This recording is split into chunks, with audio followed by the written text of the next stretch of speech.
Hello, everyone. We have a big crowd expected today, so it's going to take quite a while to get everyone into the room. So please be patient while we do so. Thanks for hanging out with us while we are getting set up.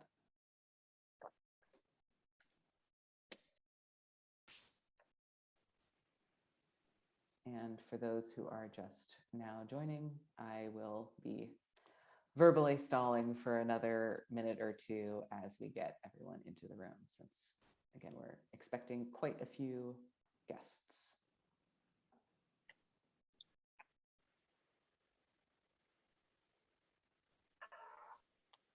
We could talk about the weather if you like, Grace. We could. I just took a walk outside in beautiful Portland, Oregon, and there are some lovely sun showers happening. Indeed. My favorite spring weather.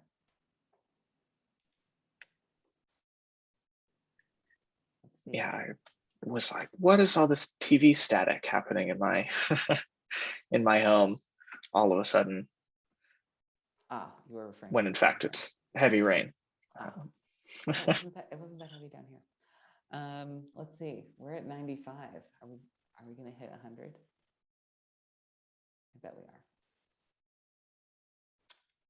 All right, getting a couple more people in here. We'll probably start in another minute or so. Once the joining slows down. I'm glad everybody was able to make it, able to carve out a chunk of their afternoon or their evening, depending on, or something else, depending on where you're located in the world. I'm glad you all are here to chat with Grace and I. Looking like we're at a good place. Duncan, you want to get us going?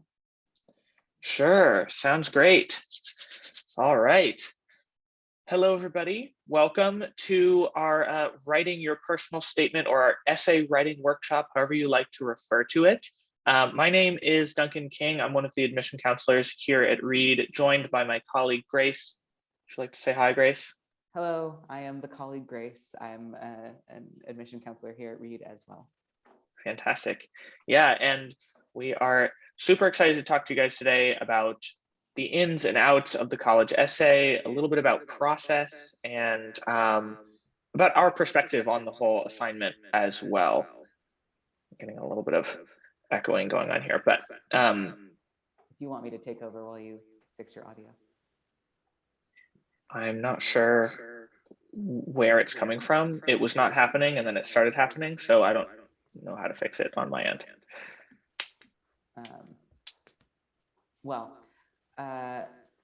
Yes, we are excited to talk to you about the personal statement. Let's see, just a moment. Oh my gosh, 7 p.m. to 4 a.m. So the amount of time zone representation here is awesome. Yes, and we deeply admire the commitment of everyone who is here at a absurd hour. So we're going to be talking about writing your personal statement. We're especially focusing on the personal statement that is part of the common application. The common application is accepted by, I think, several thousand colleges and universities in the US. So it's one of the most common ones out there, as the name might imply. And these are essays that have a set of about 7 prompts, maximum of 650 words. We're not addressing so much other types of essays that you might write in the college process, like if you're applying to the University of California system, for example. Those essays are a lot shorter and more focused. So we're going to be talking about the personal statement. For our credentials, Duncan, about how many essays do you read a year, would you say? Well, let's see. I think I tallied up just over 1,200 applications last cycle. So, and Reed also has a supplemental essay. So that's 2 essays per application. So around 2,400 essays. Nice.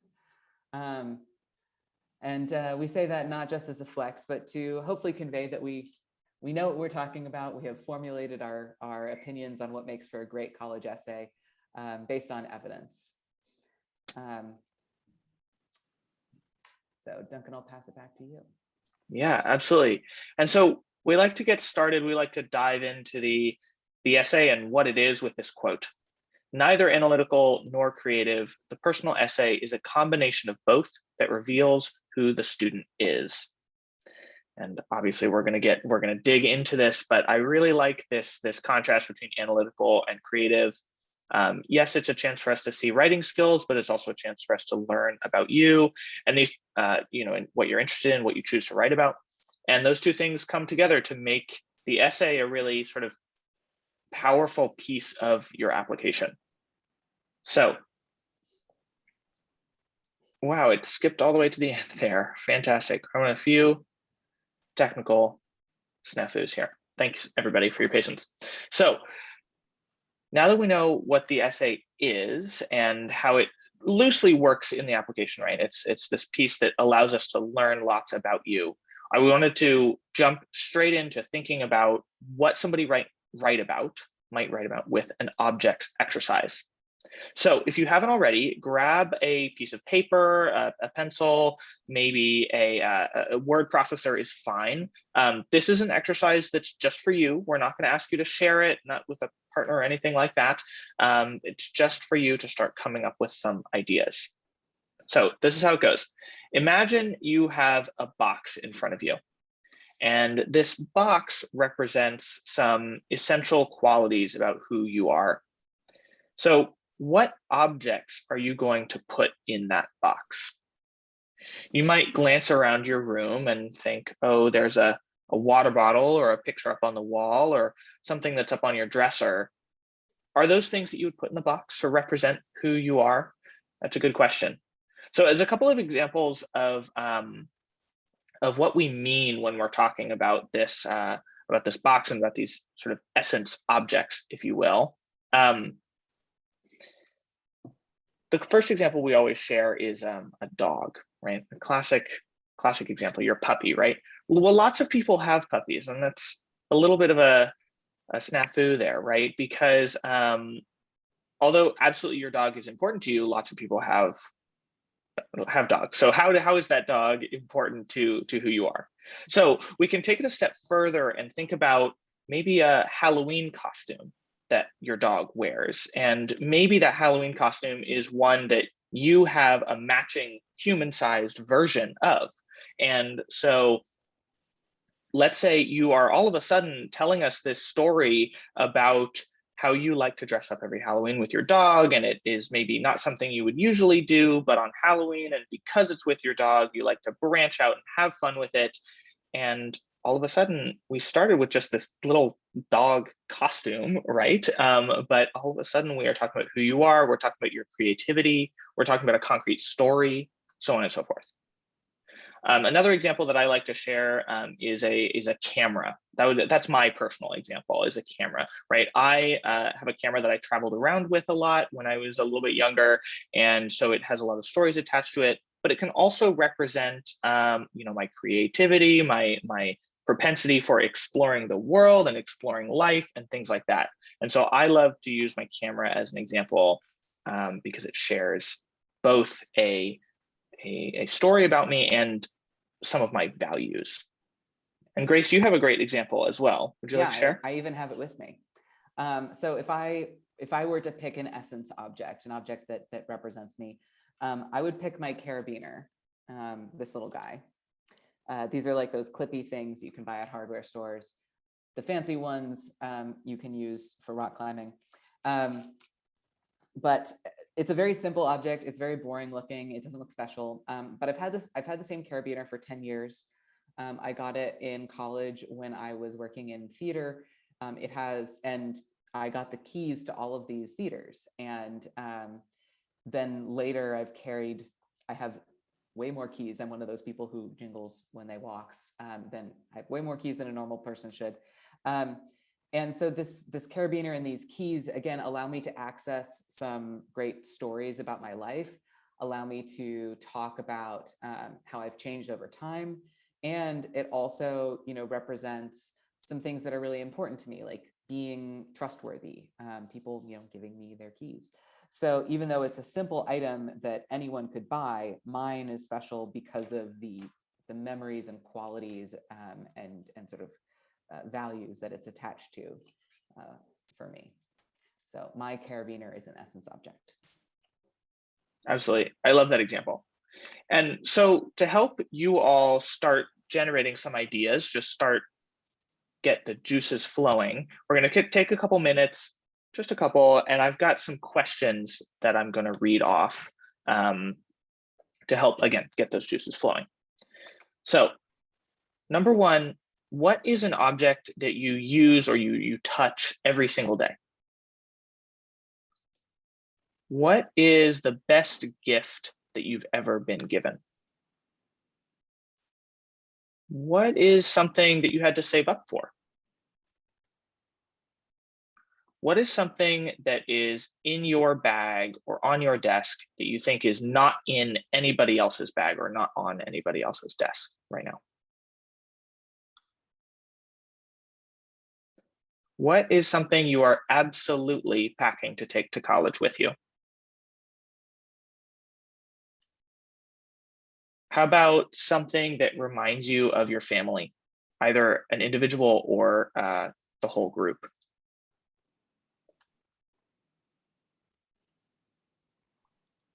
And let's see if I can think of another one.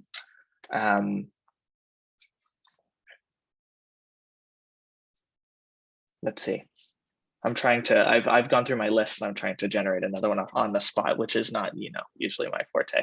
What about an object that represents a dream or a goal? Or an object you found on the ground that you kept? Absolutely. So hopefully this is getting the juices flowing a little bit. Don't worry if nothing has come to you instantaneously or if you've only got a couple things. The idea behind this exercise is to help you see that your life already contains tons and tons, lots and lots of good essay topics. We as admission counselors expect to read about normal, everyday things, and we are genuinely interested in your life and your perspective. So no matter what it might be, you can connect that object back to who you are, back to your values, and make a really great essay out of it. Absolutely. And this is also, I should also add, you don't have to write your essay necessarily about an object, but we're just helping you think about these everyday things that make you who you are. Absolutely. So with some ideas with the juices flowing, I wanted to show everybody a little bit of the outline for what we're going to talk about today. We have these 5 keys to the personal statement. The first is filling in the blanks. The second is being creative with the everyday. The third is being focused. The fourth is a question, so what? The fifth is proofread. So Grace and I are going to run through each of those, and I'm first off just going to pass it to Grace to talk about filling in the blanks.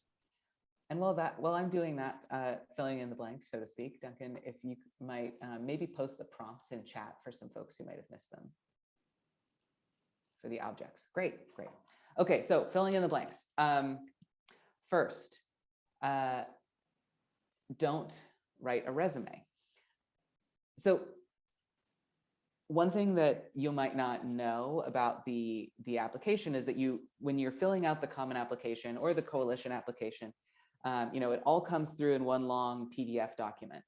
And there's a page where you spend a lot of time inputting all of the things that you do, all the ways you spend your time in high school. And the very next page is your essay. And a lot of people feel like, well, if they don't know what to do in their essay, they're like, well, I'm supposed to tell you who I am. So, hi, my name is Grace. I'm in 3 different bands in high school, and I also do, A, B, C, and D. Please admit me to your college. The problem is, I literally just read that the page before. So it's not that I'm going to be mad when someone's doing that. Usually they're doing it because they don't know better, but it's a missed opportunity.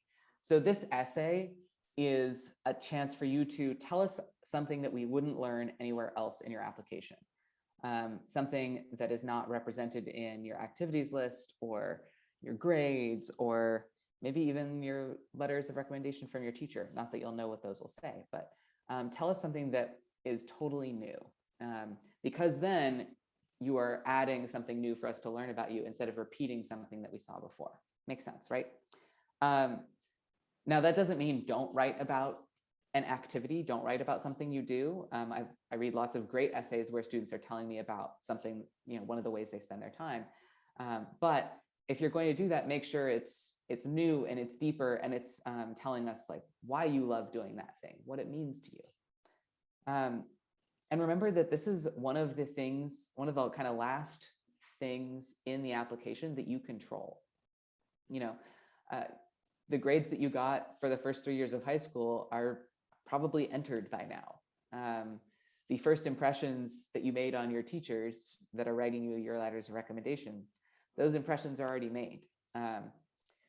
But this essay that you're writing, over the summer / the fall of your senior year is a moment when you get to sort of say, hey, here's something that I know about myself right now. And so I think the essay, while it can be intimidating, hopefully it can also feel good that this is a place where you can tell us something directly, speak to us a little bit, and tell us something that we wouldn't learn anywhere else.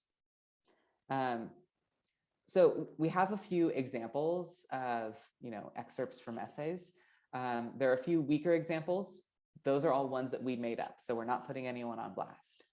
So here's a weak example. In 10th grade, I was the captain of the varsity cross country and basketball teams. I also starred in 3 theater performances that year and helped with the theater tech crew. It was a busy year. Last year, I started a recycling program at my school and did research with a neuroscience professor at Portland State University. This year, I'm devoting more time to my classes, but I'm still playing saxophone in a jazz band. So, this is a pretty clear example of what I just said not to do, right? It's just a list of things. But I think beyond, if I ask you what's wrong with this, you would probably say, well, it's a resume. But beyond that, I think, the thing that this is not accomplishing is that I don't get to know this person at a deeper level. I don't know, which of these things do they actually care about? Like, that's a lot of stuff to do. This is a very busy person. Why do they like doing those? Which of those things might they do in college? I leave this paragraph with more questions than I have answers, and I haven't learned anything new about this person. So I hope one of the reasons we like the sort of essence object idea is it allows you to focus in, which we'll talk about more briefly, and talk about something new. So with that, Duncan, why don't you tell us about filling in the blanks, or creativity, rather? Next is being creative with the everyday. So what do we mean by being creative with the everyday? Well, the first part is something that I alluded to already a little bit, which is that we as admission counselors expect to read about normal stuff, right? Normal everyday things. Most of you are probably in the range of 16 to 18, and you probably haven't cured cancer yet. Or if you have, you should probably tell someone right away. The idea here is that, we know that you don't always have to be writing about a super spectacular event. Oftentimes, it can be better to ground yourself in the more daily activities, and sometimes those more daily activities can tell us even more about who you are. So the second line here, the second bullet point, this daily versus the dramatic, is best illustrated with an example, I think. We often talk about essays that are about sports or something like that. Picture the big game essay, right? This is an essay in which a student tells us, oh, I trained for months before I played against my rival school in whatever sport they're choosing is, and then we played and we won, or we lost by only 1 point, and it was heartbreaking, or it was triumphant, and here's what I might have learned a little bit from this process. But the problem with this concept is that all of a sudden, number one, we're talking so much about this one event and a little bit less about the person. And the second trouble is that, well, this is only one day of your life. And so while, yes, it definitely probably has some, lessons that you've learned and things like that, you can definitely expand out on it. The story itself is confined only to this one day. And there's a little bit more that one can do with the college essay. And that brings me to the third line here, this third bullet point: showcase who you are now, right? And this is a little bit of what I was talking about. Rather than showcasing who you were on that one particular day, sad or glad or any emotion in between, it's important to link your college essay to who you are now and who you're going to be on our campus, or on any college campus for that matter. Additionally, another trouble that can come up with writing about a dramatic story is that it might be a story from the past. And if you're writing about a story that happened to you 5 years ago, well, we're not admitting, 11 or 12-year-old you to college. We're admitting 16 or 17-year-old you to college.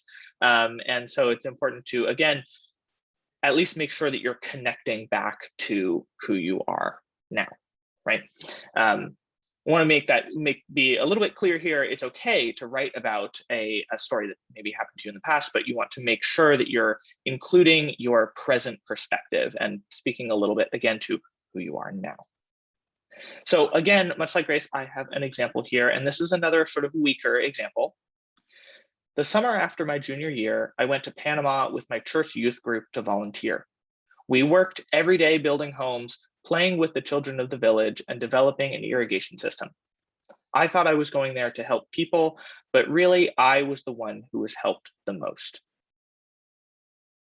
I think this is a good example of what we mean, and a good sort of weaker example, because, well, how were you helped, right? That's the key question. Again, this is leaving us with more questions than answers. Not only is sort of this service trip type narrative fairly common, this person, more importantly, is not linking it back to who they are now. Again, this is describing, using a lot of description to talk about one singular event, and is not speaking very much to, again, who they're going to be on our campus, who they are now, or even how this affected their life when they came back from the service trip. So making sure you make those connections is the key here, and knowing that you don't have to write about a super dramatic story in order to write a really compelling college essay. Absolutely, yeah. Some of my favorite college essays are about nothing, no events in particular, just lots of great introspection. Absolutely. I'm still waiting for an essay about breakfast. I feel like I've probably gotten a breakfast essay. Oh yeah. Anyway, okay. Focus. Speaking to myself, be focused.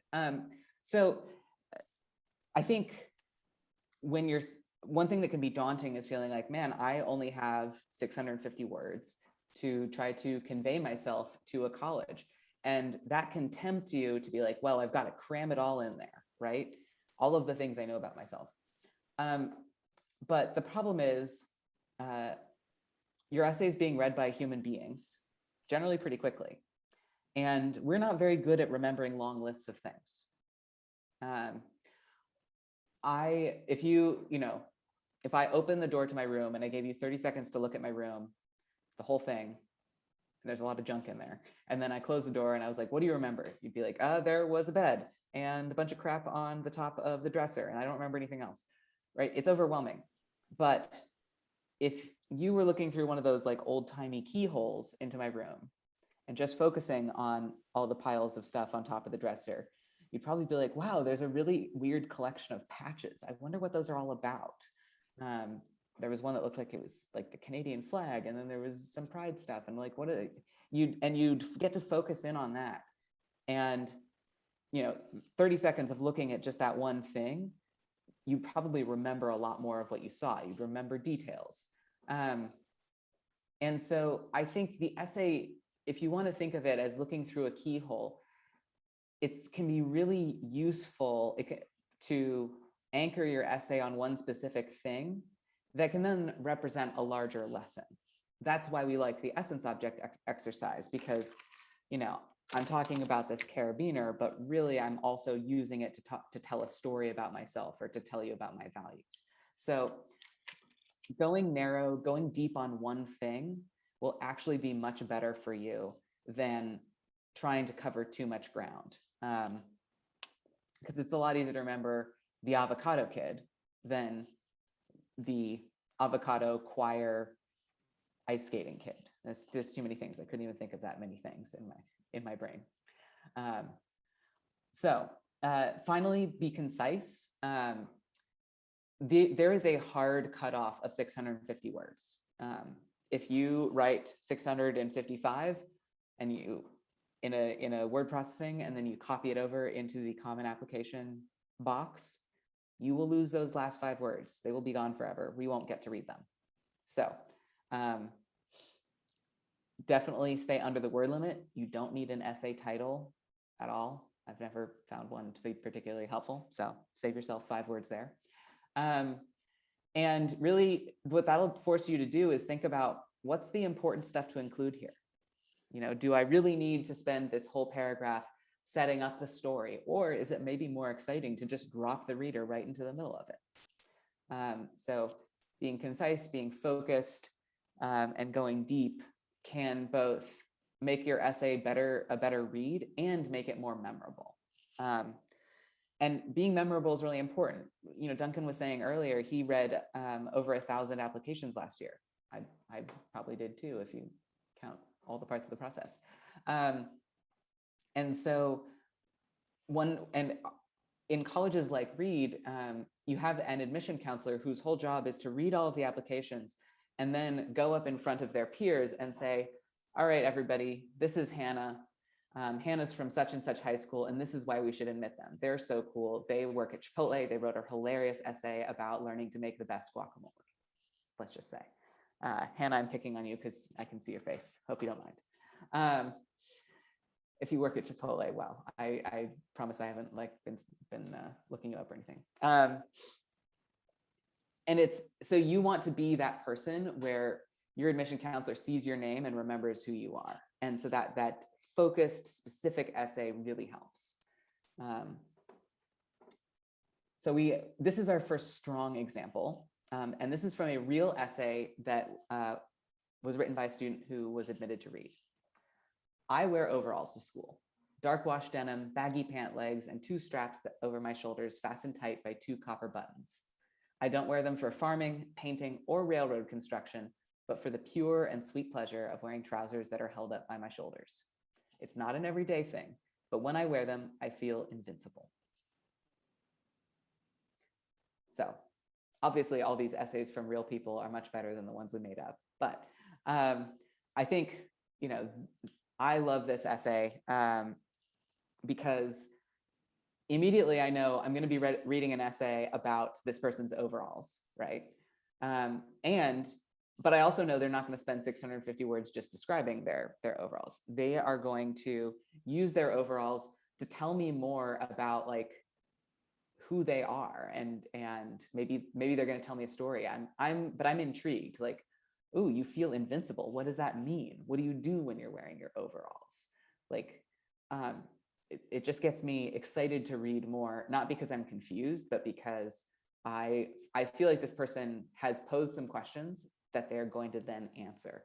And I know that, you know, a month later, when this person's application comes up in front of me, I'm going to be like, oh, right.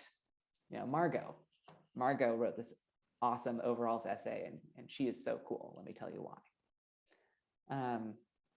Also, I think this is just a person who is having some fun with language and shows you that you can, you know, if it's natural for you to be a little bit playful, go for it. I certainly will always think of overalls now as trousers held up by my shoulders.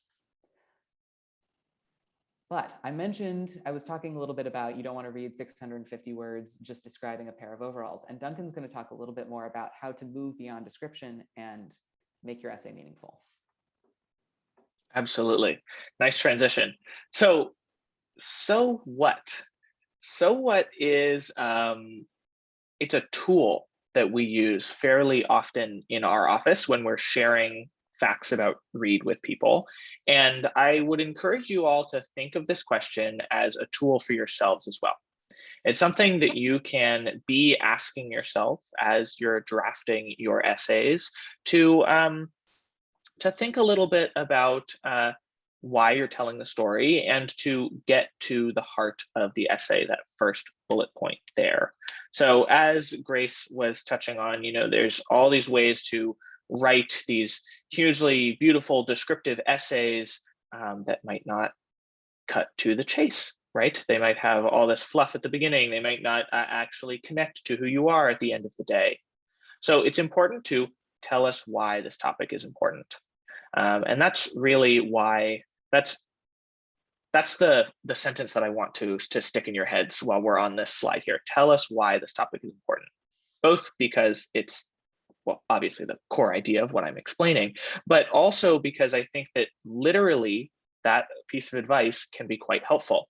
As Grace mentioned, sometimes we do read these essays quite quickly. And so telling us why the topic is important, literally in your essay, well, maybe even twice, once at the beginning, once at the end, if you feel like it, can be a really excellent way to make sure that we're going to remember the so what, right? And then all of a sudden, your essay becomes this memory device for us.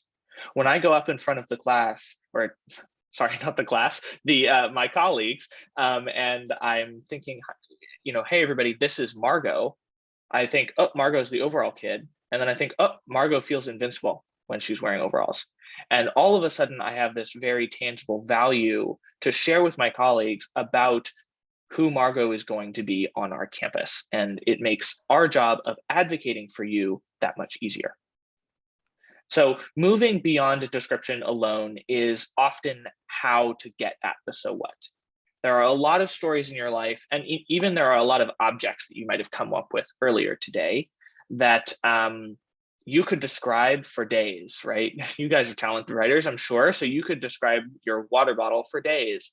But moving beyond that description and getting to the so what, why it's important, how it connects to you, is really a great way to make your essay stand out and be memorable.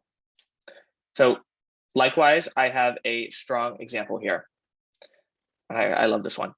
I do truly adore lobster fishing.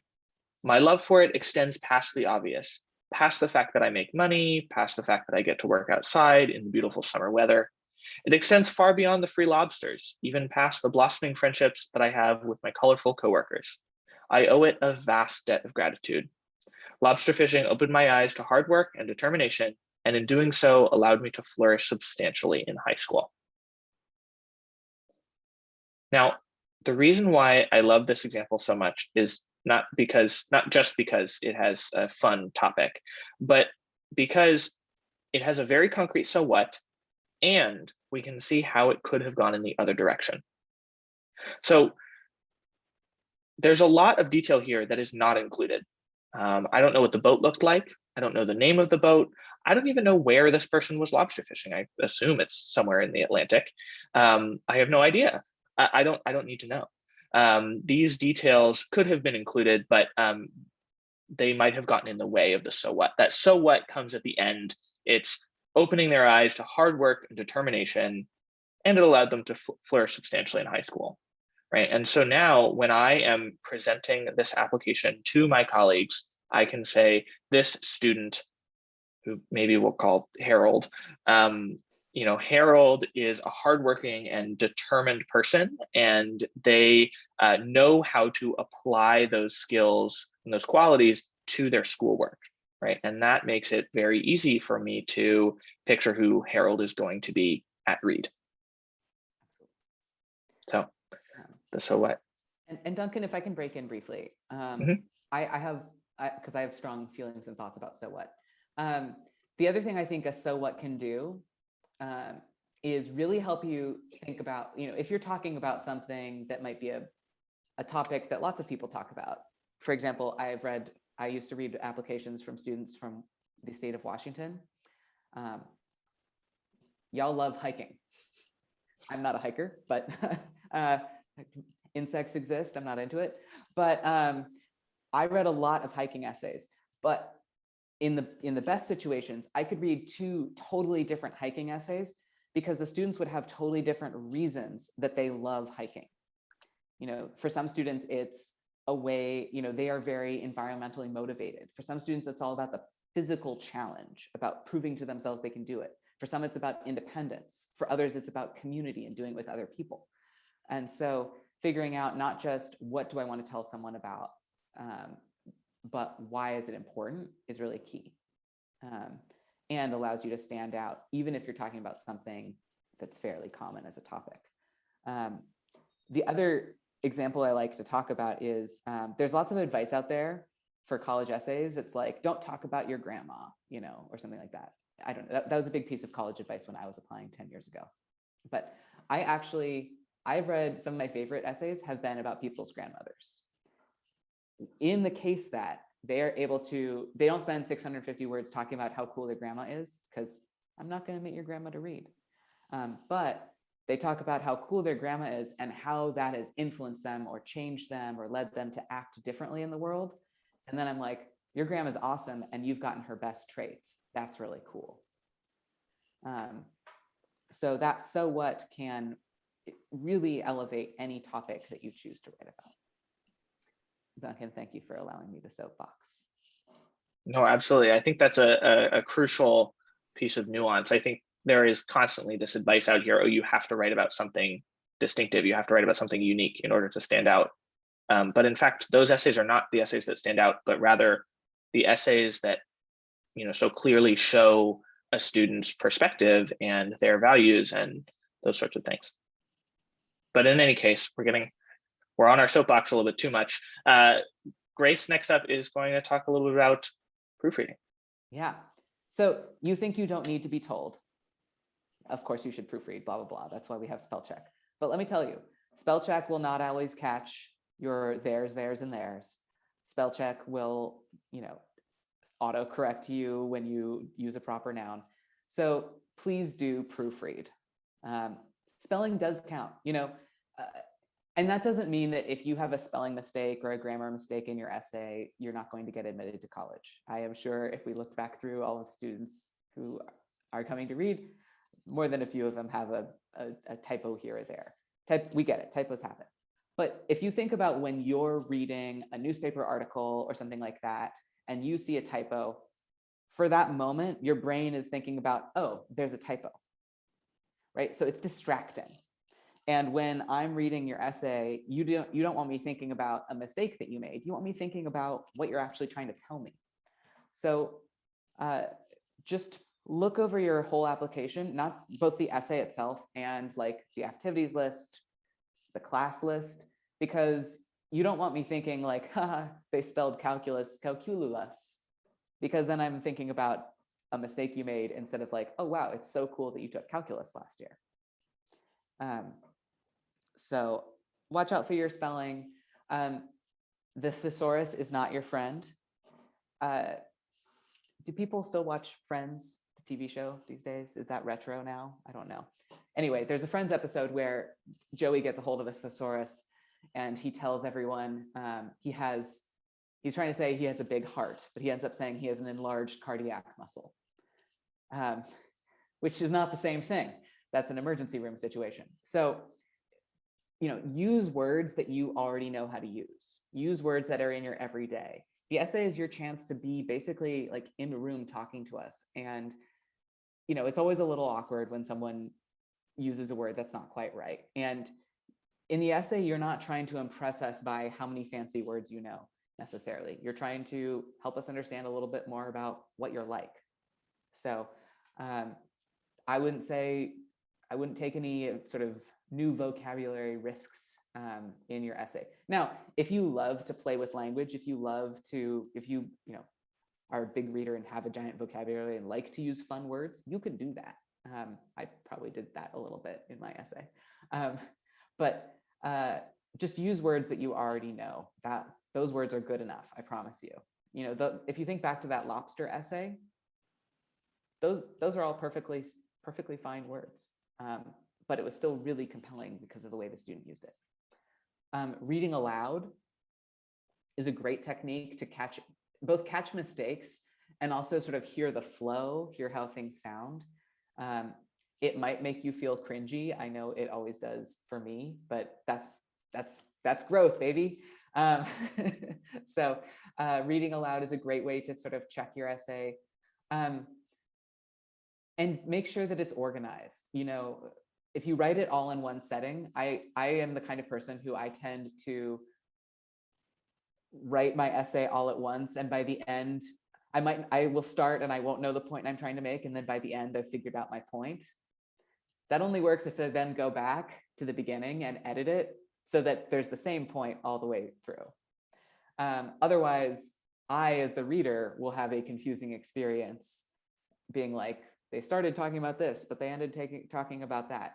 So, you know, it is okay to say I, you know, some essays, you're like analytical essays, they tell you don't talk about yourself.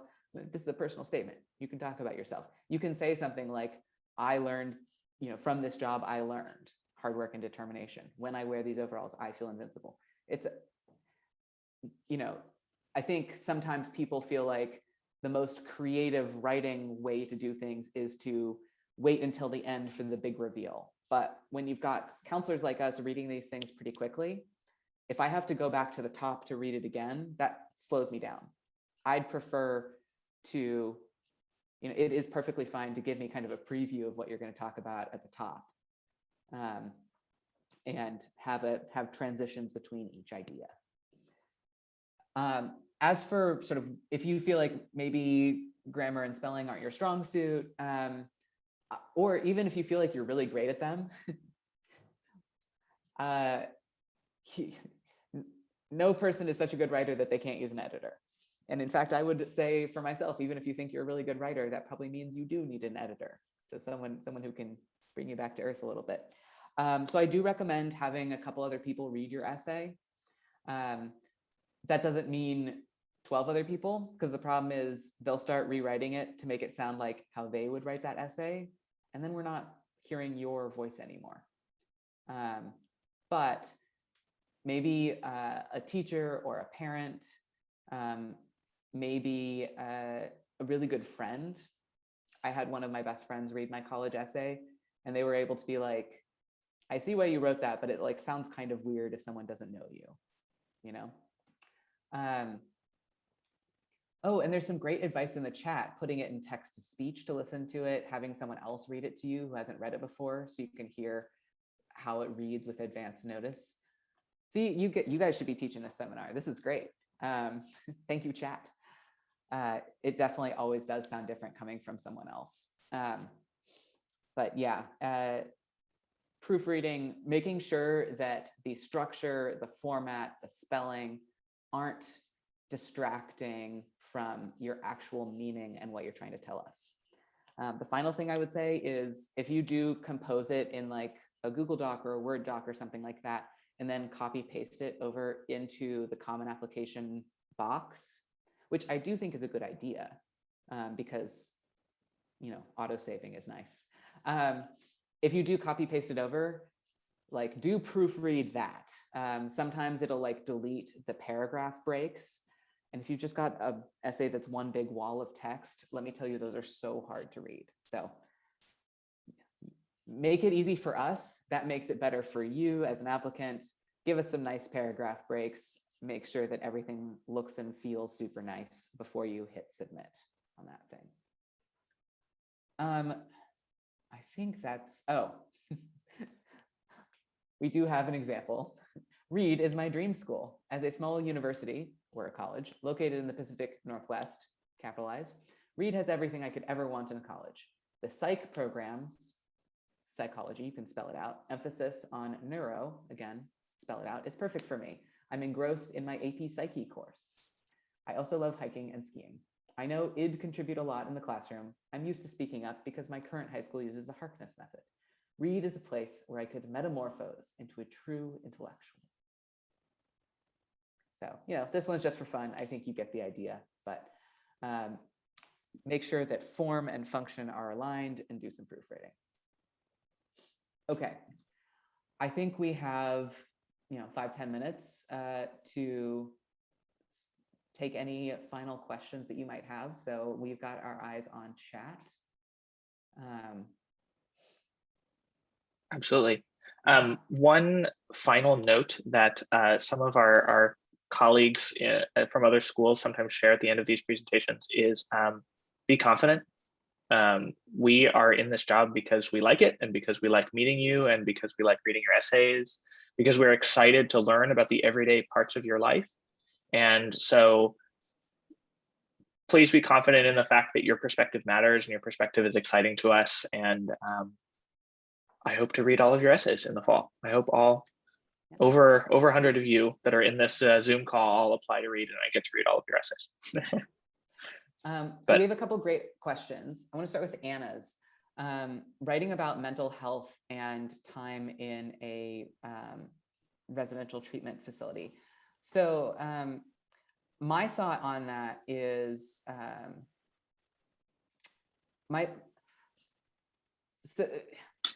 this goes back a little bit to creativity with the everyday that Duncan was talking about. I think sometimes, a lot of students have really challenging things happen in their lives that they really want to talk about. But the problem is you generally only have one, maybe two essays, and the one essay that you do in the common application goes to every school. And I think, if the only things that we learn about are some of those most challenging things, we really hope college is different. We hope college is better. And so we might not learn who you are now and who you're going to be here. So that said, for a lot of people, these big events that really have impacted their lives have really impacted their lives. That is where I advise you to make good use of the additional information section. Both the common application and the coalition application have an extra box that says, is there anything else you want colleges to know? And that is not a place for like a second super creative literary essay, but it is a great place for you to say, I was dealing with X challenge and I then spent 6 months in this facility for these reasons. Here's what I got out of it. One paragraph instead of a whole essay. Or it can be something like, hey, I won this award. I don't know if you've ever heard of it, but here's what it is. And let me tell you about it. Because let me tell you, there are a lot of awards that I've never heard of and people only put the initials and then I'm very confused. So it can, or, I moved high school. Actually, there's a separate question about moving high school, so don't worry about that. But, if there's just anything that you feel like, I don't want to write my essay about this because I don't want to necessarily spotlight it, but I do need you to know. I think additional information is great. That said, I've read good essays about students' mental health challenges or times in treatment facilities, but I'll also say, we're human beings and we have a lot of feelings too, and it can be kind of a bummer. And that's not to say like we don't want to hear about bad stuff that's happened to you, but we like a comeback story. We like a story about, hey, here's how I've learned to cope with challenges. Because if all we read about is just the challenge, we don't know how you're handling it. We don't know how you're going to be in college, right? So I think it's not to your advantage to not talk about it at all, but to focus on growth, to focus on recovery, to focus on what's happened after and what's going to happen next for you, I think is a good lens if that's something you want to talk about. Absolutely. Yeah. Very well answered, Grace. Thank you. I've been doing this for a few years. Tons of other questions. Duncan, were there any that stood out to you? Yeah, and also just, we put up our email there, admission@reed.edu. Send us your questions if we don't get to it. But what specific qualities are we looking for in a person? This is a little bit of a trick question. We're looking for ways to characterize you. That's what the essay is doing, right? Is showing us what qualities you have. But in a certain way, those qualities, doesn't matter what they are, because we're excited to read essays from anybody and everybody. Now at Reed, we're looking broadly speaking, for the entire application, we are looking for people who, love to learn and want to learn alongside other people who love learning and who are committed to their community. But those things can come from any number of different values that might be illustrated in an essay.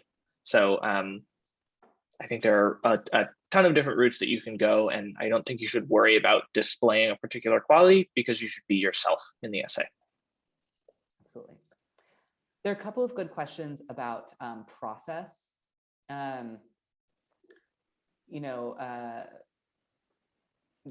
Does it work? How does it work? How many people look at a single application? How do all colleges have an admission counselor advocating for particular students? I would say in the world of sort of moderate to selective colleges like Reed, that is a pretty common way of doing things. And most colleges will have at most colleges like Reed, your essay will be read, or your application will be read by at least 2 people. One counselor and then another counselor to sort of get 2 different perspectives, 2 different takes, if you will.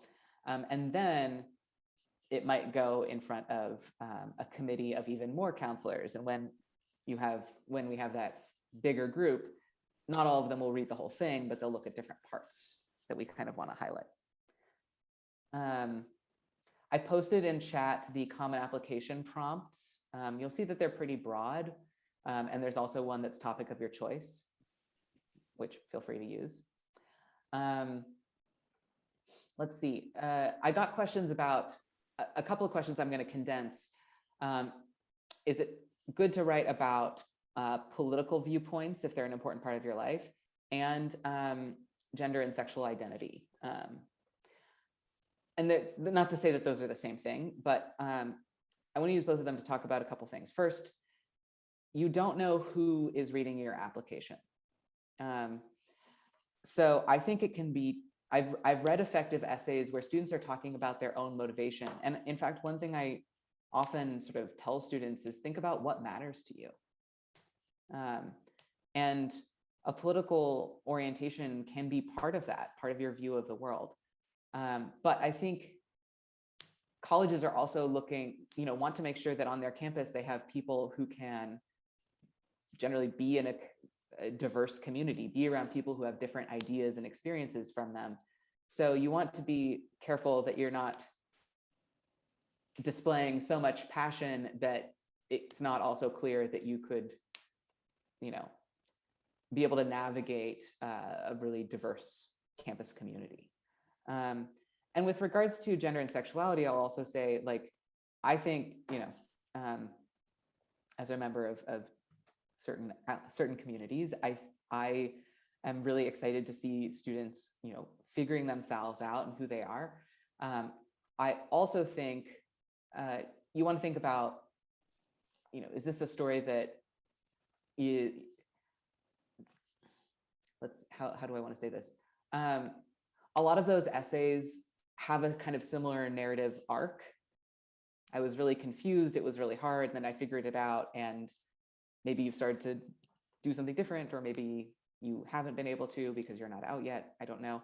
But think about the aspects of that journey that is super unique to you. And I'll also say, just as a grown-up person reading the essays of teenagers, obviously one's orientation is not all about sexual behavior and stuff, but there's some stuff that I just don't want to read about. I don't want to read about boyfriend girlfriend stuff, or them friend stuff, as one of my former colleagues used to put it. Right? If it's not something that you would tell your most trusted teacher about, someone who you like and you're kind of casual with, but who still has that kind of power dynamic, then maybe don't tell us about it either. Right? I might come out to my most trusted teacher, but I wouldn't tell her any details. So just think about those kind of boundaries of appropriateness when you're thinking about your audience. Duncan, do you have anything to add on those? I think you pretty much touched on all of it, Grace. Sorry, I think you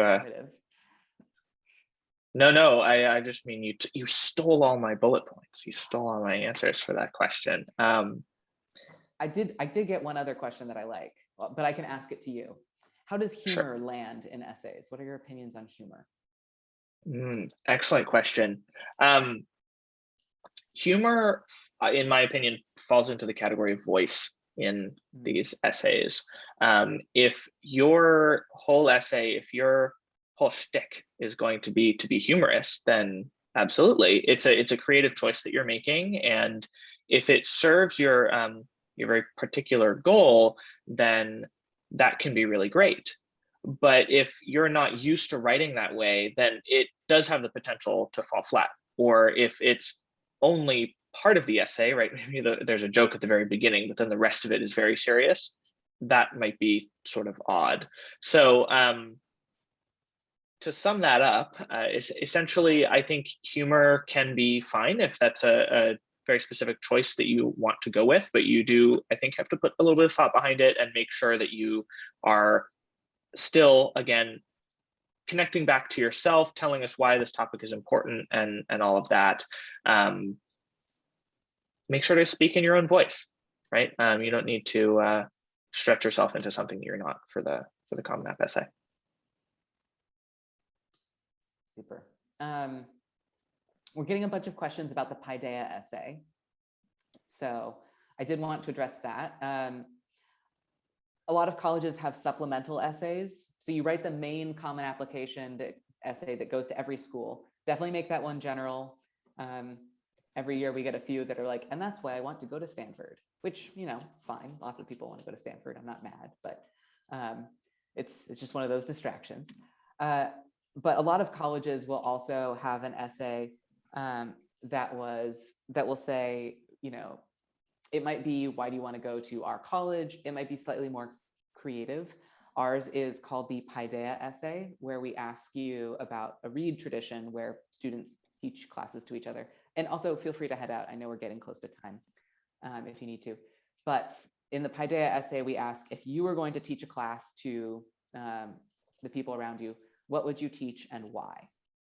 And what we're basically asking is, what is something that you are so into that you would happily, with joy, make a PowerPoint presentation and show it off and be like, all right, 40 minutes, you're going to hear about the German Professional Soccer League.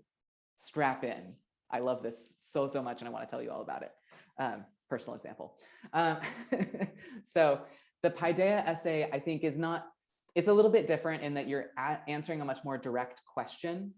So it's not necessarily the place to do something super, objects exercisey, but tell us about something you care about and tell us about why you think other people might like hearing about it and why it matters so much to you. And there are a lot of different styles. There's a guy who has written a guide online.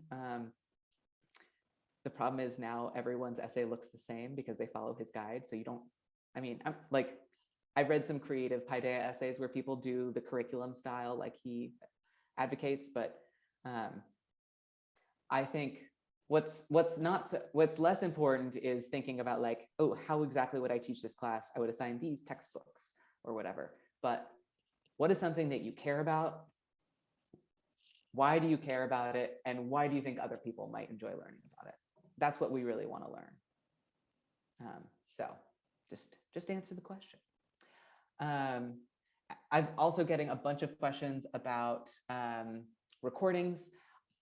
We are recording this one. We don't post the recording of every single session that we do, but on our YouTube channel, you can find past essay writing workshops. They may or may not have me and Duncan. I forget which one is posted, but all of our counselors are similarly charismatic and charming, perhaps even more so, and informative. It's competitive. Yeah. A personality contest in this office. I don't know. I don't think I do too hot, but that's okay. There are a few questions about topics to avoid or cliche topics. Again, it's your perspective that makes your essay unique. It's not necessarily the topic. You want to be aware of who you're writing to and the context, but There are no foolproof topics. There are no wrong topics or anything like that. So, and finally, just a word of advice. You're not going to like it, but I'm going to say it anyway. Write, at least start writing more than one essay. Because I think if you get so fixated on, I've got to have the perfect topic before I start, you're going to procrastinate. Let me tell you. Instead, when you have a spark of an idea, try writing the first paragraph. Try free writing about it and see, like, oh, does this feel good? Does this feel like I'm going somewhere with this story or this description? Or is it just like, I don't know what I would do next? And then, put it away for a couple weeks and then come back to it and be like, oh yeah, I know where I would keep continuing this. Or maybe, nah, nothing's coming to me. Because I think then if you try a couple of different ones, when you land on the topic that really lets you free, you'll feel much more confident about your choice. So give it a couple of goes, not too serious, just do some free writing. And I think you'll end up with a topic that you're a lot happier with. absolutely. My other piece of advice is you can do this. It's hard. It's been a hard couple of years, but we wouldn't set you a task that we didn't think you could accomplish. And we really do love reading these. I think they're the highlight of the application. It's more fun than reading activities lists or looking at your grades. So I hope that even though it's kind of a stressful thing, I hope it can also be a moment for you to learn some more about yourself, to have a little bit of fun, and seize that little bit of control in the college application process. So we're looking forward to reading these. I hope you have a wonderful rest of your summer. Thank you so much for the kind words in the chat. I didn't respond to all of them, but it was very sweet of you. And yeah, have a great night, everyone. Bye. Thanks, everybody.